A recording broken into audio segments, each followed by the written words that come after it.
how did you keep your cool from the get-go? You started from scratch. You had no idea what was happening. You jumped into this region and you got the license, and then you built an empire, Sarwa.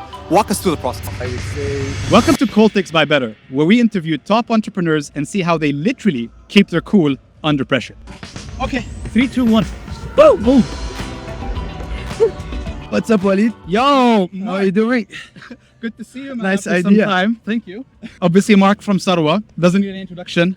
The first company to get the fintech license in the Middle East, in the UAE specifically, through the IFC. We're going to jump straight to the questions because it's really cold. So, Mark, how did you keep your cool from the get-go? You started from scratch. You had no idea what was happening. You jumped into this region and you got the license, and then you built an empire. Walk us through the process. Thanks for this creative idea, Walid. So around keeping our cool, I would say, well, you can see I'm maybe doing a bit better than you, coming from Montreal. So we were in Montreal.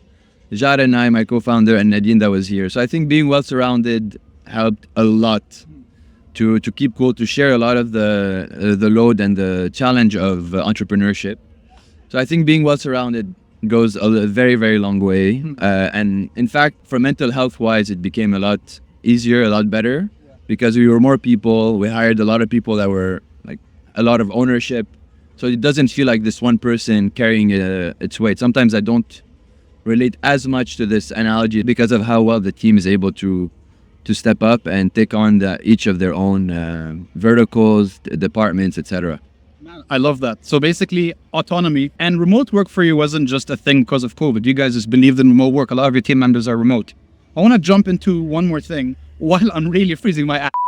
The next thing I want to jump into is, look, markets go up and down, right?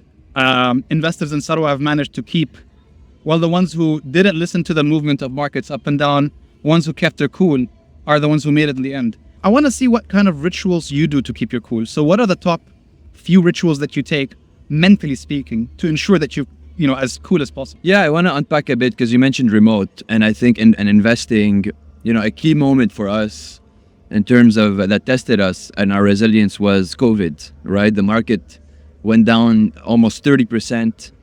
And we were all at home, and actually this is where the strength of kind of listening to the remote is a controversial topic. A lot of people are against or for it. Being in an environment that fits how we like to work and came naturally was such a relief that it allowed us to be on our A game. So I think it's worth recognizing finding the right environment that allows you to deal well in certain situations. And the challenge can be a very good opportunity that brought us together. Often said, when you have a challenge, it can bring you closer as a team. Same for, we mentioned markets. I think it was a testing period where those that stayed the course, kept a cool head, today are doing really, really well. Yeah. I love it, man. So we spoke about the mental fortitude, the exercises that you've done mentally. I assume you've tried journaling and things like that. I have tried a lot of experimentation. Journaling is something during intense period, especially for very ruthless prioritization, to you almost prioritizing every day to make sure I'm spending my time well. I've tried many things, like even removing alcohol completely for 4 months, removing coffee for 4 months, seeing at least how I'm impacted by them. And I've reincorporated them after trying a lot of things. What else have I done? I've stopped meetings before noon. You stopped meetings before noon? Yeah, sometimes, you have to, given we're in such a global world, but to an extent I try not to book any meetings before in the morning so that I have a lot of focus time as well. Because I realize sometimes just knowing that I have a 9 a.m. just waiting there, I won't be able to have that uninterrupted stretch where sometimes our best ideas happen, was causing some anxiety or some stress. So removing things that don't work for me. And I learned that meetings don't energize. Sometimes meetings energize people. For me, it's actually the other way around. Brains. So being very, very selective around meetings. And I love it. I think the key takeaway is meetings before noon. I like that because a lot of meetings could really be an email or a Slack or a text or nothing. Let's look a bit and zoom into the physical side of things. So, on the drive here, we're talking about surfing. You're a big surfer. Walk me through the things that you do physically to help you stay in shape and maintain your composure in some of the most difficult fundraising times and some of the most difficult times for your market, or internal team issues or anything in general with competition. Yeah, I think I think internal team issues is a bit different. I think that one relies on, I rely a lot on, actually on Jad, my co-founder, was very into harmony as a strength, to kind of listen to all sides and that. But in terms of physical, I remember like when we were raising our Series B, I was running every day. I was really working out a lot. Man, it's starting to hit. I can't feel my legs. I can't feel my legs. But yeah, I think this is, you know, you mentioned surfing, gym, mobility, you name it. If I had to pick like one thing to keep, much more over other things that I didn't work out for me at all, like meditation for me. Meditation didn't work out for you. Absolutely not. I felt it was an utter waste of time. I meditate much more in, let's say, if I'm very engaged while surfing or working out, that's much more So effective. you feel the mindfulness, the flow for you. Yeah. Into it. And the last question I have for you, because I think we're going to sub-zero temperatures here, while I try to remain and keep my cool and my focus. The last question I have is, there's a lot of bull, right? There's a lot of bull you as you grow as a founder. Books, advice. Yeah. There's a lot of nonsense when it comes to people trying to teach you what's right and what's wrong. How do you filter through the noise and really focus on what you're building?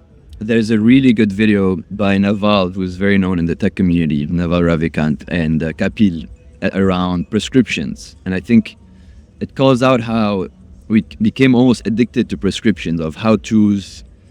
Woo! I think we need to break. So yeah, in terms of, no, I get. As you guys can see, Mark and I are still inside the bathtubs. There's an optical illusion, making it look like we're not. Jokes aside, it was freezing and it's very windy. So I'm going to ask Mark the final question, Mark. Are you ready? Let's do it. Are you cold? Yep. Man, it's such a shame. We did it, bro. We did it. Almost there. You guys have done billions in trading volume. Walk me through how you avoid the bull and you focus laser on what the objective is. How do you do that? I love what you're calling out, because there's a term for it I saw called prescriptions, where to a certain extent people follow things that without really like doubting why we're following them, like how to build a certain team in a certain way. And sometimes we over anchor on advice, especially as first time founders. We want to know how to do things perfectly. So I think as we grew, I personally stopped dropping a lot of this, like a lot of the over consuming content, and more rely more on gut Gut to a feeling. certain extent, Yeah. which is exactly what you do in the first phase. Then I think it's that switch from startup to scale up, where sometimes you're like, no, now we need to operate like in a different way that's more mature, and you realize actually not necessarily.